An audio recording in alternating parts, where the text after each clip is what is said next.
రారండి శివరాత్రి జరుపుకుందాం, విశ్వంలో శాంతి శక్తిని నింపుదాం. భారతదేశంలో స్వర్గమును నిలపగా జ్యోతి స్వరూపుడు పరమాత్మ శివుడే భువికి దిగి వచ్చెను. రారండి శివరాత్రి జరుపుకుందాం, విశ్వంలో శాంతి శక్తిని నింపుదాం.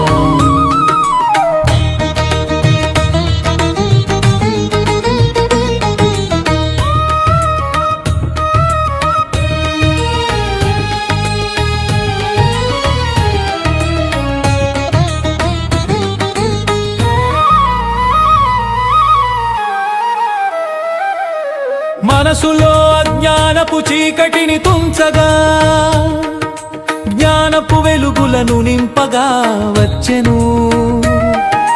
మనుష్యాత్మలను తన వారిగా చేసి దివ్య చదువులను నేర్పించవచ్చెను.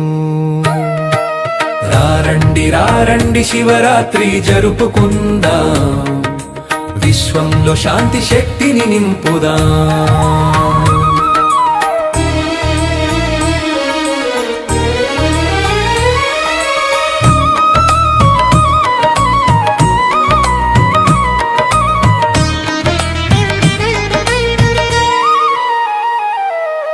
ఆత్మలని మీరంతా గుర్తుంచుకోండని, అవినాశి తండ్రిని స్మరించుకోండని రాజయోగమును మనకు నేర్పించగా, దివ్య సందేశమును పరమాత్మ శివుడే ఇచ్చెను. రారండి శివరాత్రి జరుపుకుందాం, విశ్వంలో శాంతి శక్తిని నింపుదాం.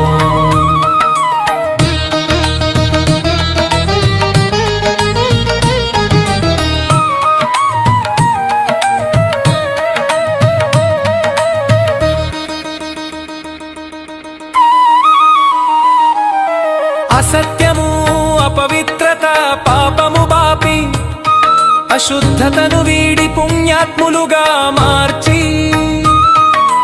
ఆత్మజ్యోతిని వెలిగించవచ్చెను. మానవులను దేవతలుగా మార్చవచ్చెను. రారండి శివరాత్రి జరుపుకుందాం, విశ్వంలో శాంతి శక్తిని నింపుదాం.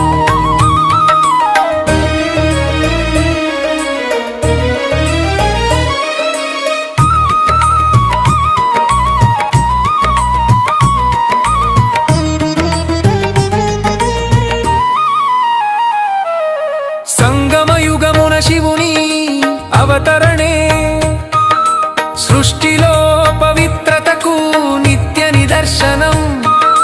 పదండి శివుని చెంతకు చేరుదా, జ్ఞానామృతమును తాగి ధన్యులవుదా.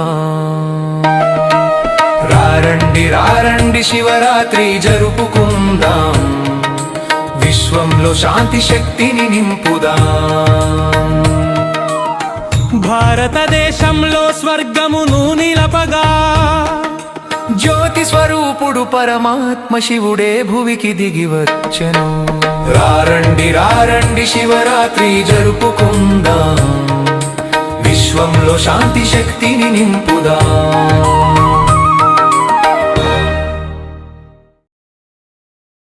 ఓం శాంతి. మురళీ డేట్ 13/2/2026. మధురమైన పిల్లలారా, ఇక్కడ మీదంతా గుప్తము కాబట్టి ఎలాంటి ఆడంబరాలు చేయరాదు. మీ కొత్త రాజధాని నశాలో ఉండాలి. ప్రశ్న: శ్రేష్ఠ ధర్మము దైవీ కర్మల స్థాపన కొరకు పిల్లలు మీరు ఏ శ్రమ చేస్తారు? జవాబు: ఇప్పుడు మీరు పంచవికారాలను వదిలేందుకు శ్రమ చేస్తారు. ఎందుకంటే ఈ వికారాలే అందరినీ భ్రష్టులుగా చేశాయి. ఇప్పుడు ఈ సమయంలో అందరూ దైవీ ధర్మము కర్మల నుండి భ్రష్టులైపోయారని మీకు తెలుసు. తండ్రి వచ్చి శ్రీమతాన్ని ఇచ్చి శ్రేష్ఠ ధర్మము శ్రేష్ఠ దైవీ కర్మలను స్థాపన చేస్తారు. మీరు శ్రీమతాన్ని అనుసరించి తండ్రి స్మృతి ద్వారా వికారాలపై విజయం పొందుతారు. చదువు ద్వారా మీకు మీరే రాజ్య తిలకాన్ని దిద్దుకుంటారు. పాట మిమ్మల్ని పొందుకొని మేము. ఓం శాంతి. మధురాతి మధురమైన పిల్లలు పాట విన్నారు. ఆత్మీక పిల్లలు మాత్రమే బాబా అని అంటారు. ఈ అనంతమైన తండ్రి అనంతమైన సుఖం ఇచ్చేవారు. అంటే వీరు సర్వులకు తండ్రి అని పిల్లలకు తెలుసు. వారిని అనంతమైన పిల్లలందరూ అంటే ఆత్మలందరూ స్మృతి చేస్తారు. ఏదో ఒక విధంగా స్మృతి చేస్తారు. కానీ ఆ పరంపిత పరమాత్మ నుండి విశ్వ చక్రవర్తి పదవి లభిస్తుందని వారికి తెలియదు. తండ్రి మనకు ఇచ్చే విశ్వ చక్రవర్తి పదవి స్థిరమైనది, అఖండమైనది, అచంచలమైనది. 21 జన్మలకు స్థిరంగా ఉంటుందని మీకు తెలుసు. మొత్తం విశ్వంపై మన రాజ్యమే ఉంటుంది. దానిని ఇతరులెవ్వరూ తీసుకోలేరు, దోచుకోలేరు. మన రాజ్య పదవి స్థిరమైనది. ఎందుకంటే అక్కడ ఒకే ధర్మం ఉంటుంది, రెండవది ఉండదు. అది అద్వైత రాజ్యము. పిల్లలు పాటను విన్నప్పుడల్లా మీ రాజధాని గురించిన నష రావాలి. ఇటువంటి పాటలు ఇంట్లో ఉండాలి. మీరంతా గుప్తము, గొప్పవారిది ఆడంబరంగా ఉంటుంది. మీకు ఏ ఆడంబరము లేదు.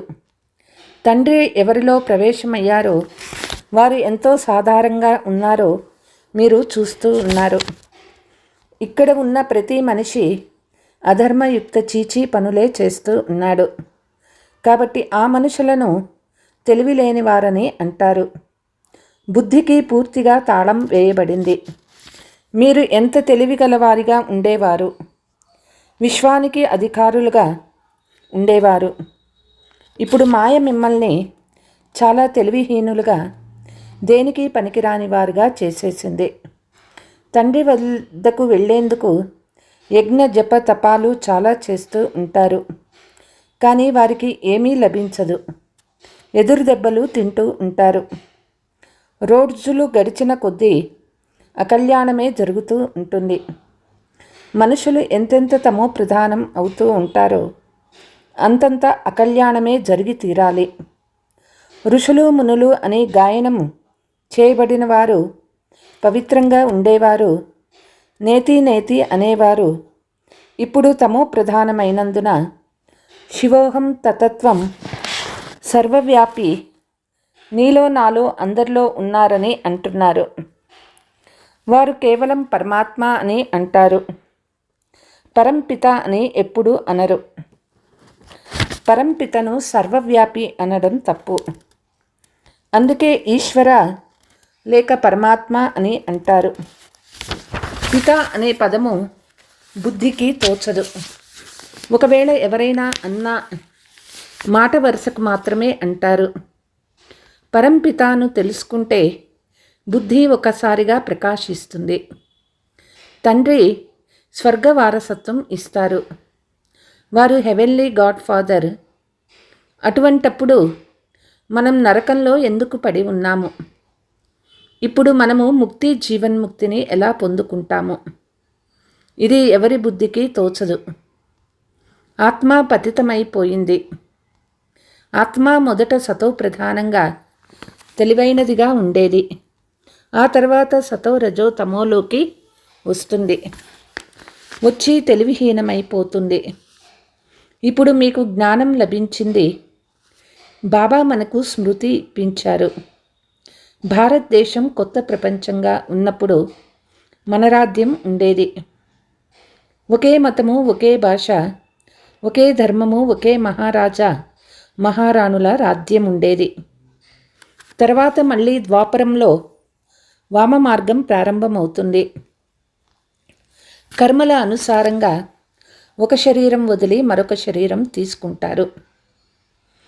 తండ్రి అంటూ ఉన్నారు, 21 జన్మల చక్రవర్తి పదవి లభించే కర్మలు నేర్పిస్తారు. అక్కడ కూడా హద్దు తండ్రి లభిస్తారు. కానీ ఈ రాజ్య వారసత్వం అనంతమైన తండ్రి వచ్చినందనే జ్ఞానం ఉండదు. మళ్ళీ ద్వాపరం నుండి రావణ రాజ్యం ప్రారంభం అవుతుంది. సంబంధాలు వికారీ సంబంధాలుగా అవుతాయి. కర్మల అనుసారం జన్మలు లభిస్తాయి. భారతదేశంలో పూజ్యరాజులు, పూజారీ రాజులు ఇద్దరూ ఉండేవారు. సత్యత్రేతాయుగాల్లో అందరూ పూజ్యులుగా ఉంటారు. అక్కడ పూజ కానీ భక్తి కానీ ఉండదు. ద్వాపర యుగంలో భక్తి మార్గము ప్రారంభమైనప్పుడు యథా రాజా రాణి తథా ప్రజ అంటే పూజారులుగా భక్తులుగా అవుతారు. అందరికంటే గొప్ప సూర్యవంశీ పూజ్యులుగా ఉన్న రాజులే పూజారీ రాజులుగా అవుతారు. ఇప్పుడు మీరు నిర్వికారులుగా అవుతూ ఉన్నారు. దాని ప్రాలబ్ధము 21 జన్మలకు ఉంటుంది. తర్వాత భక్తి మార్గం ప్రారంభమవుతుంది. దేవతలకు మందిరాలు కట్టించి పూజిస్తూ ఉంటారు. ఇది కేవలం భారతదేశంలోనే జరుగుతుంది. తండ్రి వినిపించిన 84 జన్మల కథ భారతీయులకు మాత్రమే వర్తిస్తుంది. ఇతర ధర్మాల వారు తర్వాత వస్తారు. వృద్ధి అవుతూ అవుతూ అనేక మంది అవుతారు. భిన్న భిన్న ధర్మాల వారి రూపురేఖలలో ప్రతి మాటలో వేరువేరుగా ఉంటారు. పద్ధతులు ఆచారాలు కూడా భిన్నమైపోతాయి. భక్తి మార్గానికి సామాగ్రి కూడా చాలా కావాలి. బీజము చిన్నదిగా ఉన్నా వృక్షం ఎంతో పెద్దదిగా ఉంటుంది. చెట్టు ఆకులను లెక్క పెట్టలేము. అదేవిధంగా భక్తి కూడా చాలా విస్తారమైపోతుంది. లెక్కలేనన్ని శాస్త్రాలను తయారు చేస్తూ పోతారు. తండ్రి పిల్లలతో అంటూ ఉన్నారు, ఈ భక్తి మార్గపు సామాగ్రి అంతా సమాప్తమైపోతుంది. తండ్రి అయిన నన్ను ఒక్కరినే స్మృతి చేయండి. భక్తి ప్రభావం చాలా ఉంది కదా. ఇప్పుడు ఎంతో అందమైన నృత్యాలు, తమాషలు, పాటలు మొదలైనవి వాటికి ఎంతో ఖర్చు చేస్తూ ఉన్నారు. ఇప్పుడు తండ్రి అంటూ ఉన్నారు, తండ్రి అయినా నన్ను వారసత్వాన్ని స్మృతి చెయ్యండి. అలాగే మన ఆది సనాతన ధర్మాన్ని కూడా స్మృతి చెయ్యండి. జన్మాంతరాలుగా మీరు భక్తి చేస్తూ వచ్చారు. సన్యాసీలు కూడా ఆత్మ ఉండే స్థానమైన బ్రహ్మతత్వాన్ని పరమాత్మగా భావించి బ్రహ్మతత్వమునే స్మృతి చేస్తారు. వాస్తవానికి సన్యాసీలు సతోప్రధానంగా ఉంటే వారు అడవికి వెళ్ళి శాంతిగా ఉండాలి. అంతేకాని వారు వెళ్ళి బ్రహ్మంలో లీనమవుతారని కాదు. వారు బ్రహ్మతత్వాన్ని స్మృతి చేస్తూ శరీరము వదిలినందున బ్రహ్మంలో లీనమవుతామని భావిస్తారు. తండ్రి అంటూ ఉన్నారు, ఎవరూ లీనమవ్వలేరు. ఆత్మ అవినాశి కదా, అది లీనం ఎలా అవుతుంది? భక్తి మార్గంలో తల ఎంతగానో కొట్టుకుంటారు. భగవంతుడు ఏదో ఒక రూపంలో వస్తారని అంటారు. అయితే ఇప్పుడు రైట్ ఎవరిది? మేము బ్రహ్మతత్వంతో యోగం చేసి బ్రహ్మంలో లీనమవుతామని వారంటారు. భగవంతుడు ఏదో ఒక రూపంలో పతితుల్ని పావనంగా చేసేందుకు వస్తారని గృహస్థ ధర్మం వారంటారు. పైనుండి ప్రేరణ ద్వారా నేర్పించరు. టీచర్ ఇంటిలో కూర్చొని ప్రేరేపిస్తారా? ప్రేరణ అనే మాటే లేదు. ప్రేరణ ద్వారా ఏ పని జరగదు. శంకరుని ప్రేరణ ద్వారా వినాశం అంటారు, కానీ అది డ్రామాలో నిశ్చితమై ఉంది. వారు మిసైల్స్ మొదలైనవి తయారు చేసే తీరాలి. ఇది కేవలం మహిమ గానం చేయడం. ఎవరికి వారి పెద్దల మహిమ తెలియదు. ధర్మస్థాపకులను కూడా గురువులని అంటారు, కానీ వారు కేవలం ధర్మస్థాపన చేస్తారు. సద్గతి చేసే వారిని గురువులని అంటారు. వారు ధర్మస్థాపన చేసేందుకు వస్తారు. వారి వెనక వారి వంశావళి వస్తూ ఉంటుంది. ఎవరికీ సద్గతిని ఇవ్వలేరు. కాబట్టి వారిని గురువులని ఎలా అంటారు? సర్వుల సద్గతి దాత అని ఎవరిని అంటారు? వారొక్కరే గురువు. భగవంతుడైన తండ్రే వచ్చి సర్వులకు సద్గతి ఇస్తారు.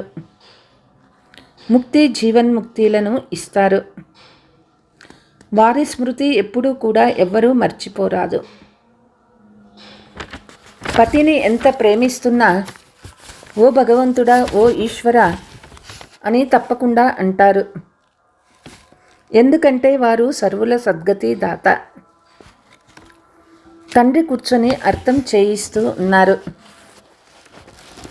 ఇదంతా రచన. నేను రచయిత అయిన తండ్రిని. అందరికీ సుఖం ఇచ్చేవారు ఒక్క తండ్రి మాత్రమే. సోదరుడు సోదరునికి వారసత్వం ఇవ్వలేరు. వారసత్వం తండ్రి ద్వారానే లభిస్తుంది. బేహద్దు పిల్లలైన మీ అందరికీ అనంతమైన వారసత్వం ఇస్తాను. అందుకే నన్ను ఓ పరంపిత క్షమించండి, దయచూపండి అని వేడుకుంటారు. కానీ ఏమాత్రమూ అర్థం చేసుకోరు. భక్తి మార్గంలో అనేక విధాలుగా మహిమ చేస్తారు. ఇది కూడా డ్రామా అనుసారం వారి పాత్రను అభినయించటమే. తండ్రి అంటూ ఉన్నారు, వారు పిలిచినందున నేను రాను. ఇది తయారైన డ్రామా. డ్రామాలో నేను వచ్చే పాత్ర నిశ్చితమై ఉంది. అనేక ధర్మాల వినాశనము ఒక ధర్మ స్థాపన, లేక కలియుగ వినాశనం సత్యయుగ స్థాపన చేయవలసి వస్తుంది. నా సమయానికి నాకై నేనే వస్తాను. భక్తి మార్గపు పాత్ర కూడా ఉంది. భక్తి మార్గపు పాత్ర పూర్తి అయినప్పుడు నేను వచ్చాను. ఇప్పుడు మేము తెలుసుకున్నాము. 5000 సంవత్సరాల తర్వాత మళ్ళీ మీతో కలుసుకున్నాము. పిల్లలు కూడా అంటారు, బాబా కల్ప క్రితం కూడా మీరు బ్రహ్మ శరీరంలో వచ్చారు అని అంటారు. ఈ జ్ఞానము ఇప్పుడు మాత్రమే మీకు లభిస్తుంది. తర్వాత మీకు ఎప్పుడూ లభించదు. ఇది జ్ఞానము, అది భక్తి. జ్ఞాన ప్రాలబ్ధము ఉన్నతమయ్యే కళ. సెకండులో జీవన్ముక్తి అంటారు. జనకునికి సెకండులో జీవన్ముక్తి లభించిందని అంటారు. రాధ అనురాధగా అవుతుందనే పదం కూడా ఉంది. జనకుడు కూడా ఈ జ్ఞానము ద్వారా సీతకు తండ్రి అనుజనకుడుగా అవుతారు. సీత తండ్రి అయిన జనకుడు అనుజనకుడుగా అయ్యాడు. ఇది కూడా ఒక ఉదాహరణను ఇచ్చారు. అయితే వారికి ఏమాత్రమూ అర్థం కాదు. జనకుడు సెకండులో జీవన్ముక్తి పొందుకున్నాడని అంటారు. కేవలం ఒక్క జనకుడే జీవన్ముక్తిని పొందాడా? జీవన్ముక్తి అంటే జీవితాన్ని రావణ రాజ్యం నుండి ముక్తి చేసుకుంటారు. పిల్లలందరూ ఎంత దుర్గతి పాలయ్యారో తండ్రికి తెలుసు. మళ్ళీ వారికి సద్గతి జరగాలి. దుర్గతి నుండి మళ్ళీ ఉన్నత గతి ముక్తి జీవన్ముక్తిని పొందుతారు. మొదట ముక్తిలోకి వెళ్ళి తర్వాత జీవన్ముక్తిలోకి వస్తారు. శాంతిధామం నుండి మళ్ళీ సుఖధామంలోకి వస్తారు. ఈ చక్ర రహస్యమంతా తండ్రి అర్థం చేయించారు. మీతో పాటు ఇతర ధర్మాలు కూడా వస్తూ పోతూ ఉంటాయి. మనుష్య సృష్టి వృద్ధి చెందుతూ ఉంటుంది. తండ్రి అంటూ ఉన్నారు, ఈ సమయంలో మానవ సృష్టి రూపీ వృక్షము తమో ప్రధానమై శిథిలమైపోయింది. ఆది సనాతన దేవీ దేవతా ధర్మం యొక్క పునాది పూర్తిగా శిథిలమైపోయింది. మిగిలిన ధర్మాలన్నీ అలాగే ఉన్నాయి. భారతదేశంలో ఒక్కరు కూడా స్వయాన్ని ఆది సనాతన దేవీ దేవతా ధర్మానికి చెందినవారమని భావించరు. దేవతా ధర్మం వారే, కానీ ఈ సమయంలో మేము ఆది సనాతన దేవీ దేవతా ధర్మం వారిగా ఉండేవారమని భావించరు. ఎందుకంటే దేవతలు పవిత్రంగా ఉండేవారు, మేము పవిత్రంగా లేము అని వారికి తెలుసు. అపవిత్రులైన మేము స్వయాన్ని దేవతలమని ఎలా పిలిపించుకోవాలి? హిందూ ధర్మమని పిలిపించుకోవడం కూడా డ్రామా ప్లాన్ అనుసారం ఆచారమైపోతుంది. జనాభా లెక్కలలో కూడా హిందూ ధర్మమని వ్రాస్తారు. గుజరాతీ వారు అయినా హిందూ గుజరాతీ అని అంటారు. హిందూ ధర్మం ఎక్కడ నుంచి వచ్చింది అడిగితే ఎవ్వరికీ తెలియదు, కాబట్టి జవాబు చెప్పలేరు. మా ధర్మాన్ని కృష్ణుడు స్థాపించాడని మాత్రం చెప్తారు. ఎప్పుడు? ద్వాపరంలో. ద్వాపరంలో ఉండే మీరు తమ ధర్మాన్ని మరిచి హిందువులని పిలిపించుకుంటారు. అందుకే వారిని ధర్మభ్రష్టులని అంటారు. అక్కడ అందరూ మంచి కర్మలు చేస్తారు, ఇక్కడ అందరూ చీచీ కర్మలు చేస్తారు. దేవీ దేవతా ధర్మం భ్రష్టము, వారి కర్మ భ్రష్టము అని అంటారు. మళ్ళీ శ్రేష్ఠ ధర్మము, శ్రేష్ఠ దైవీ కర్మ స్థాపన అవుతూ ఉంది. అందుకే పంచవికారాలను వదులుతూ ఉండండి. మీ వికారాలు అర్ధకల్పం నుండి ఉన్నాయి, ఇప్పుడు ఈ ఒక్క జన్మలో వదిలేయాలి. ఇందులోనే శ్రమ కలుగుతుంది. శ్రమ పడకుండా విశ్వచక్రవర్తి పదవి ఎలా లభిస్తుంది? తండ్రిని స్మృతి చేసినప్పుడు స్వయానికి మీరు రాజ్య తిలకాన్ని దిద్దుకుంటారు, అంటే రాజ్య పదవికి అధికారులుగా అవుతారు. ఎంత బాగా స్మృతి చేస్తారో, శ్రీమతాన్ని అనుసరిస్తారో అంత రాజాదిరాజులుగా అవుతారు. చదివించే టీచర్ చదివించేందుకు వచ్చారు. ఇది మనుషుల నుండి దేవతలుగా తయారు చేసే పాఠశాల. నరుణ్ నుండి నారాయణుడిగా అయ్యే కథను వినిపిస్తూ ఉన్నారు. ఈ కథ చాలా ప్రసిద్ధిగాంచింది. దీనిని అమర కథ, సత్యనారాయణ కథ, తీజరీ కథ అని అంటారు. మూడింటికి అర్థం తండ్రి తెలియచేస్తూ ఉన్నారు. భక్తి మార్గంలో అనేక కథలు ఉన్నాయి. పాట ఎంత బాగుందో చూడండి. బాబా మనల్ని మొత్తం విశ్వానికి అధికారులుగా చేస్తూ ఉన్నారు. దానిని ఎవ్వరూ దోచుకోలేరు. अच्छा, मीठे मीठे सिकेलते बच्चों प्रति मात पिता बाप दादा का याद प्यार और गुड मॉर्निंग. रूहानी बाप की रूहानी बच्चों को नमस्ते. हम रूहानी बच्चों की रूहानी मात पिता बाप दादा को याद प्यार गुड मॉर्निंग నమస్తే నమస్తే. ధారణ: సదా ఇది స్మృతిలో ఉండండి. మనం ఒకే మతము, ఒకే రాజ్యము, ఒకే ధర్మస్థాపనకు నిమిత్తము. కాబట్టి ఐక్యతతో ఒకే మతాన్ని అనుసరిస్తూ ఉండాలి. స్వయం రాజ్య తిలకం దిద్దుకునేందుకు వికారాలను వదిలే శ్రమ చెయ్యాలి. చదువుపై పూర్తి గమనం ఇవ్వాలి. వరదానము: కర్మాతీత స్థితిలో స్థితమై నలువైపులా సేవలను హ్యాండిల్ చేసే సిద్ధి స్వరూప భవ. మునుముందు నలువైపులా గల సేవల విస్తారాన్ని హ్యాండిల్ చేసేందుకు రకరకాల సాధనాలను ఉపయోగించవలసి ఉంటుంది. ఎందుకంటే ఆ సమయంలో పత్ర వ్యవహారము లేక టెలిఫోన్ మొదలైనవి పనిచేయవు. అటువంటి సమయంలో వైర్లెస్ సెట్ అవసరం. అందుకే ఇప్పుడిప్పుడు కర్మయోగులు ఇప్పుడిప్పుడు కర్మాతీత స్థితిలో స్థితమై ఉండే అభ్యాసం చేయండి. నలువైపులా సంకల్ప సిద్ధి ద్వారా సేవలో సహయోగులుగా అవ్వగలరు. స్లోగన్: పరమాత్మ ప్రేమ యొక్క పాలనా స్వరూపము సహజ రాజయోగి జీవితము. అవ్యక్త సూచన: ప్రతి ఒక్కరూ 2 విషయాలు విశేషంగా గమనంలో ఉంచుకోవాలి. సదా సంస్కారాలను కలుపుకునే యూనిటీ. పరస్పరంలో ఒకరిపై ఒకరు విశ్వాసం ఉంచాలి. సదా సంతుష్టంగా ఉండి అందరినీ సంతుష్టం చేయాలి. ఈ 2 విషయాలు గమనించుకుంటే అప్పుడు తండ్రి ఎవరో ఎలా ఉన్నారో కనిపిస్తారు, ప్రత్యక్షత జరుగుతుంది. అచ్చా, ఓం శాంతి.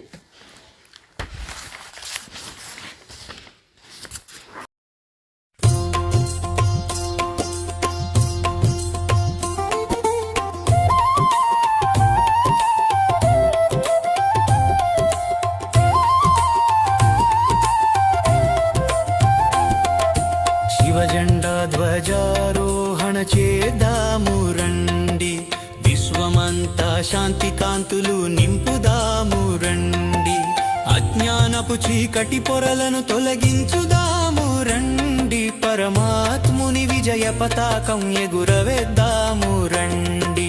శివజెండా ధ్వజారోహణ చేద్దాము రండి, విశ్వమంతా శాంతి కాంతులు నింపుదాము రండి.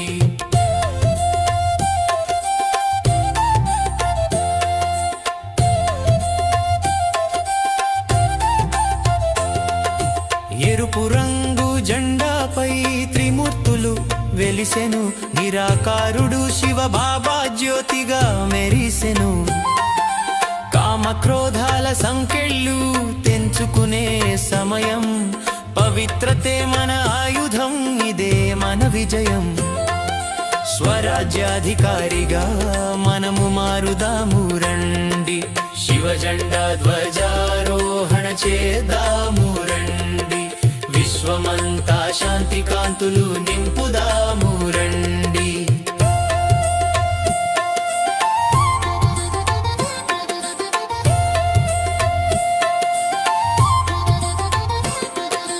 కేవలం గగనంలో కాదు మదిలో ఎగరాలి, ప్రతి సంకల్పం బాబాకే అర్పితమవ్వాలి.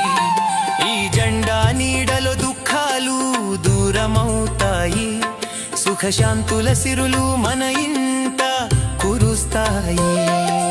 బాబా రక్షణ ఛత్రం కింద చేరుదాము రండి, శివజెండా ధ్వజారోహణ చేద్దాము రండి, విశ్వమంతా శాంతి కాంతులు నింపుదాము రండి.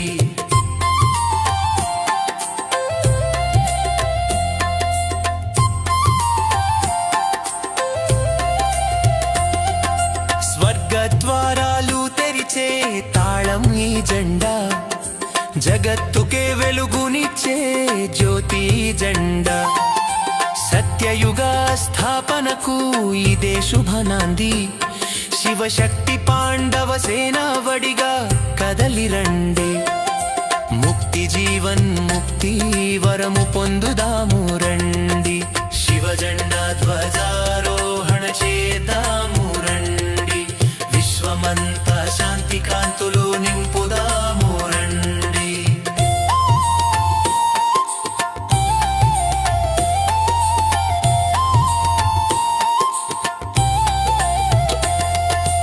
అజ్ఞానపు చీకటి పొరలను తొలగించుదాము రండి, పరమాత్ముని విజయ పతాకం ఎగురవేద్దాము రండి.